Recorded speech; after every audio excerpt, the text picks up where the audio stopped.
Assalamualaikum warahmatullahi wabarakatuh. Salam sejahtera untuk Anda semua. Semoga Anda semua dalam keadaan sehat. Dan bagi saudara kita yang sedang sakit, semoga Allah memudahkan kesembuhan Anda. Amin. Kita bertemu lagi di channel Semangat Indonesiaku, channel khusus untuk berbagi kisah inspiratif dan motivatif.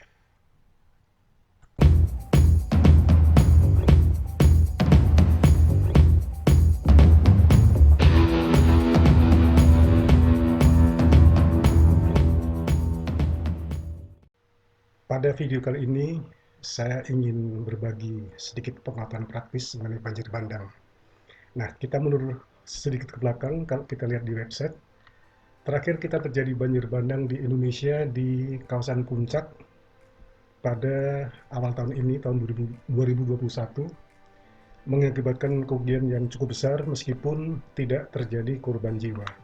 Tetapi di tempat lain, sebagai contoh di Masamba, di Sulawesi, sampai menelan korban sebanyak 19 orang meninggal dunia. Tanpa bermaksud meremehkan jenis banjir yang lain, kali ini kita akan fokus pada satu jenis banjir, yaitu banjir bandang.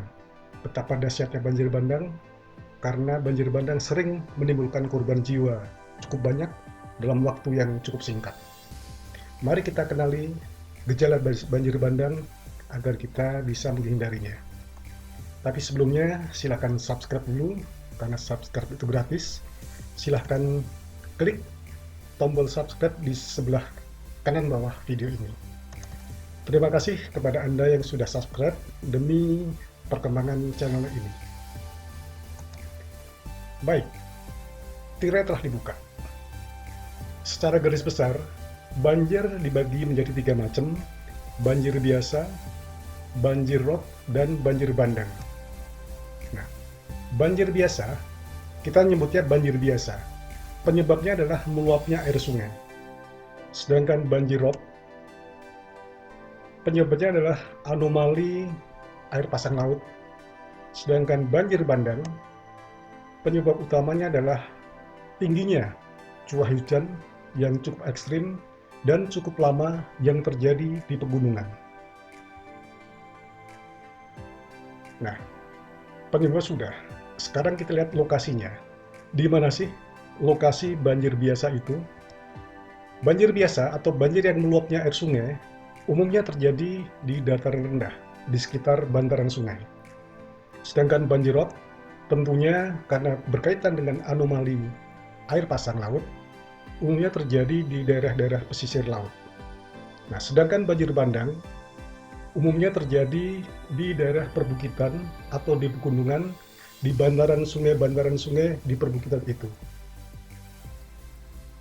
Nah, itu tadi penyebab dan lokasinya. Sekarang kita lihat proses waktunya terjadi, perkiraan akan terjadinya, serta material yang dibawa pada saat banjir.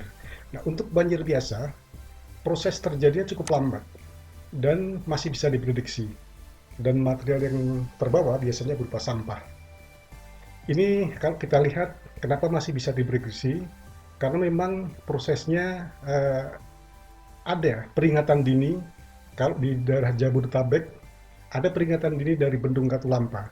Sehingga dengan peringatan itu masih bisa diprediksi kira-kira di Jakarta kapan akan terjadi luapan air tersebut. Sedangkan untuk banjir rob, itu pun masih bisa selama ada informasi atau kita ikuti informasi dari BPMG. Sedangkan untuk banjir bandang, banjir ini terjadinya mendadak. Sulit diprediksi, karena mendadak sehingga sulit diprediksi. Dan material yang dibawa pun juga berbeda dengan banjir pada umumnya, yaitu berupa lumpur, batu, pohon, dan segala macamnya. Nah, sekarang durasinya, ini juga berbeda. Durasi adalah waktu terjadinya banjir itu.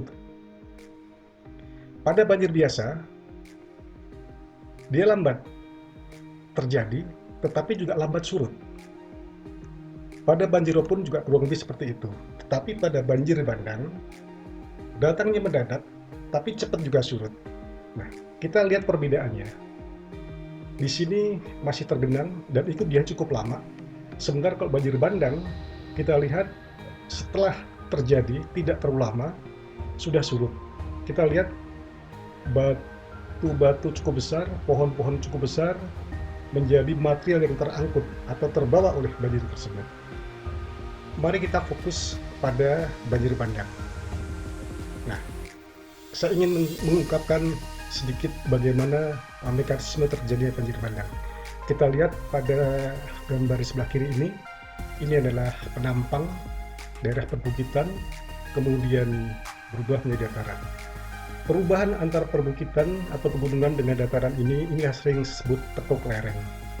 Di daerah ini, daerah tekuk lereng ke bawah sampai dataran inilah daerah-daerah yang sering berpotensi terjadinya banjir bandang.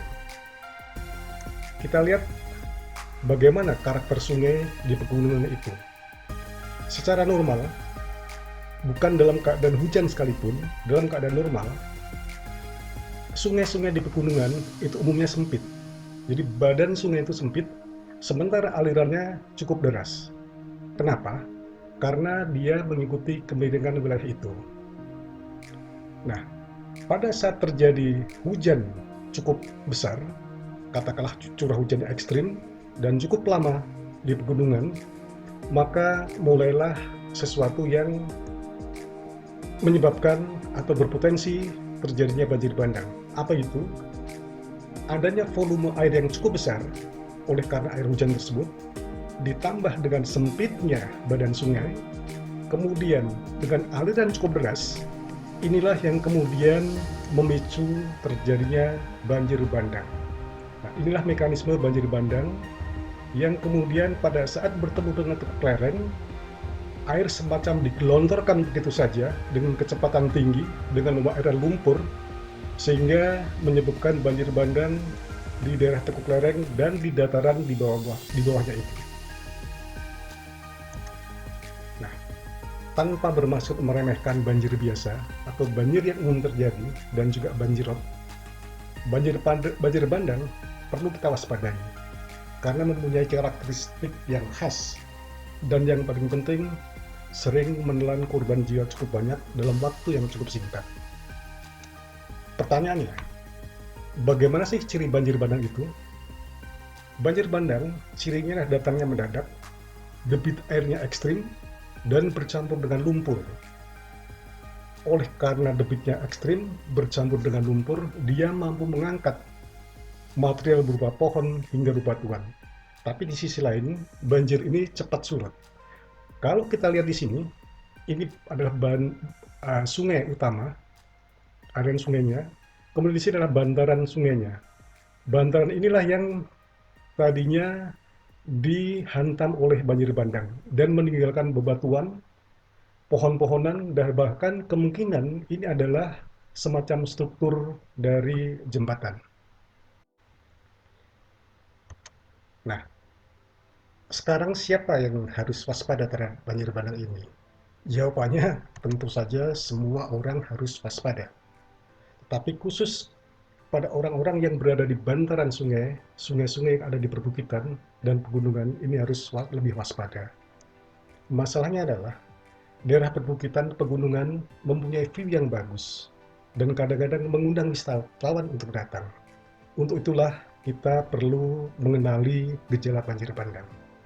Bisa nggak sih banjir bandang dikenali gejalanya akan terjadi? Insya Allah bisa.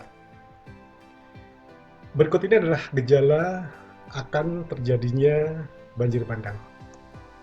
Pertama, air sungai yang tadinya jernih mendadak berubah menjadi keruh. Meskipun tidak jernih-jernih sekali, tetapi begitu terjadi perubahan menjadi jauh lebih keruh, kita harus hati-hati. Bisa jadi itu gejala berpotensi akan ada banjir bandang. Yang kedua, mendadak banyak sampah atau ranting-ranting pohon yang terbawa oleh air sungai.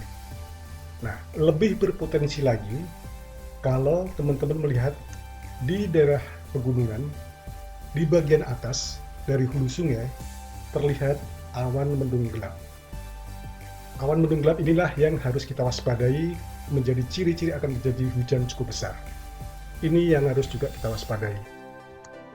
Mari kita lihat bagaimana sih penampang sungai di daerah dataran rendah, di mana di dataran rendah bantarannya cukup landai, sehingga badan sungainya pada saat sungai meluap itu cukup besar, sehingga kalaupun terjadi banjir melalui proses yang agak lambat dibanding banjir bandang, sehingga air yang meluap itu bisa diprediksi.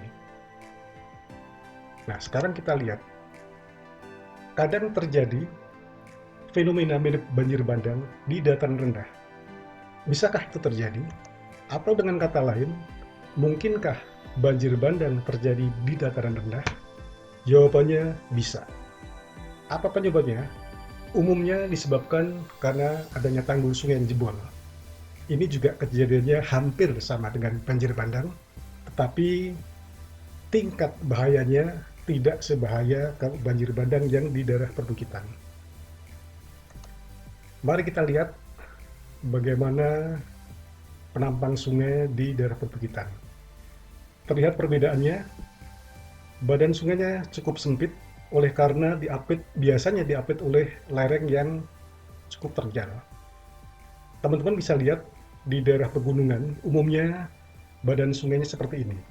Nah, kalau kita melihat gejala seperti ini yang saya sampaikan tadi, sungai mendadak berubah menjadi keruh, banyak ranting atau sampah terbawa oleh air sungai, dan di langit, di bagian hulu gelap, cepat tinggalkan daerah itu. Kenapa? Karena pada saat terjadi gejala seperti itu, berpotensi terjadi banjir bandang. Dan untuk terjadi penaikan air setinggi ini, itu akan sangat cepat. Dengan kenaikan air sungai setinggi ini pun, katakanlah seberada manusia, rasanya sulit untuk bertahan. Kita sulit untuk lari ke atas. Beda dengan di daerah rendah. Apalagi kalau sampai setinggi ini. Rasa-rasanya siapapun tidak bisa bertahan. Jadi, pada saat musim hujan, hindari lokasi-lokasi sungai seperti ini. Apalagi yang harus kita hindari selain tempat seperti itu? Yang harus kita hindari adalah hal-hal yang sebenarnya sederhana. Kelihatannya terdengar klasik, tapi ini faktual. Jangan membuang sampah sembarangan, khususnya membuang sampah di sungai. Ini harus kita hindari. Jangan lagi lakukan.